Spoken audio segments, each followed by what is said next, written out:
Hi everybody!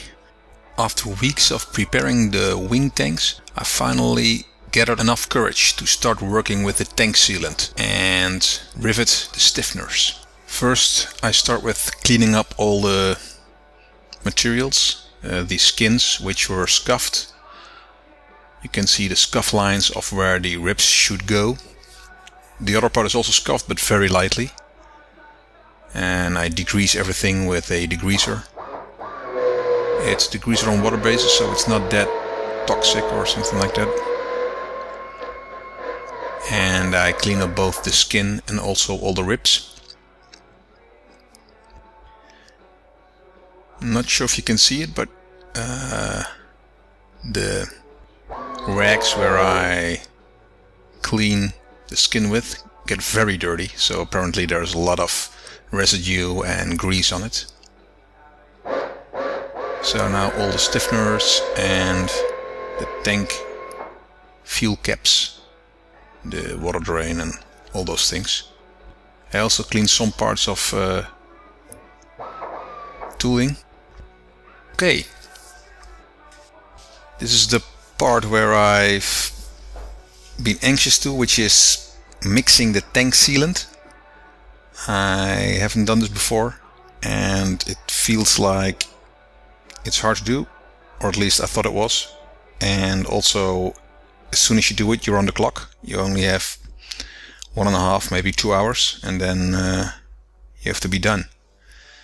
So what we did is I bought several empty kit containers, so I can use them as a kit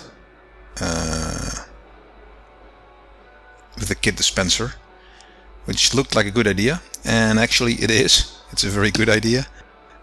So I made a kind of a mini kit dispenser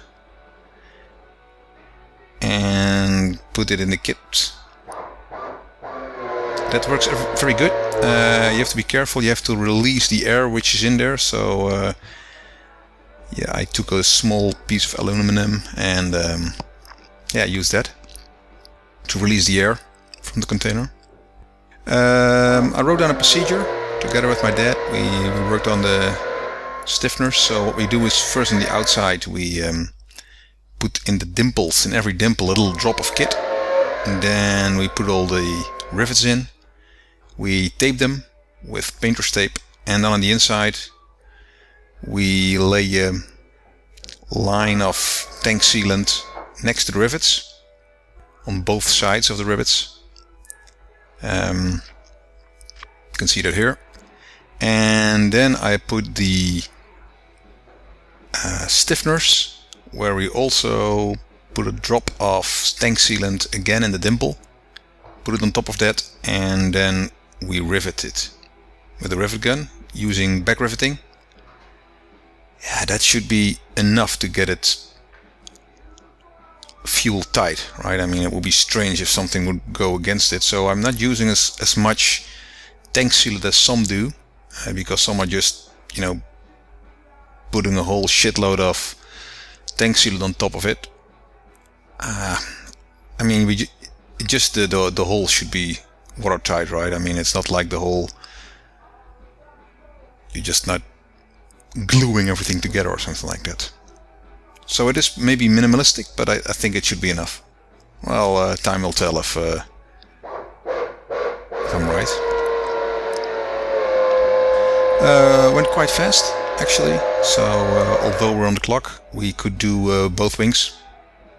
And because we were also had some leftovers of all the sealant, because we didn't know how much sealant we would use, I prepared both the fuel cap and the drain, because I thought, okay, if I have something over, maybe we can do that too.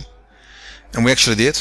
As a matter of fact, which is not on the video, unfortunately, we even had leftover, so we could even do some small changes to the most inboard ribs, like getting in the bulkheads and sealing those. I did that later, a little bit later, and forgot to put on the camera. So as you can see here, we're on the working on the stiffness of the right wing. Almost finished there.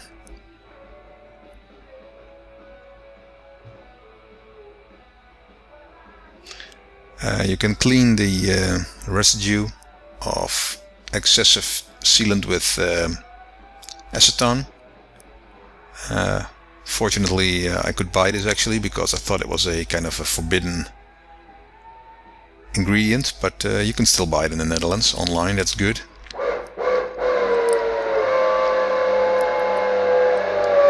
So that's it. All the systems are ready. And since we've got time left, we start up with the water drain. It's the lowest point of the tank. So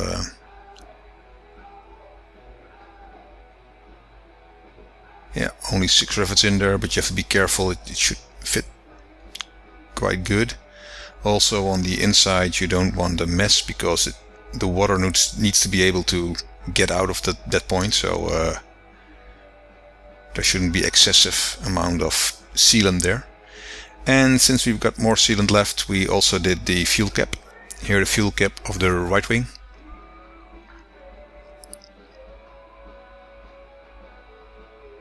Actually the trick with the kit dispense really works well. I like it a lot. I mean, in the Vans manual it says like using popsicle sticks, but of course we have popsicle sticks, but yeah, this really beats everything. So thanks to Jason for this tip. Okay, same on the left wing. So do the water drain and the fuel cap. Again, we put little drops in the dimples, a line of sealant next to the rivets, and then start back riveting them. Okay, now they can dry, and next time we will start inserting and sealing all the ribs, and then we can do the first test.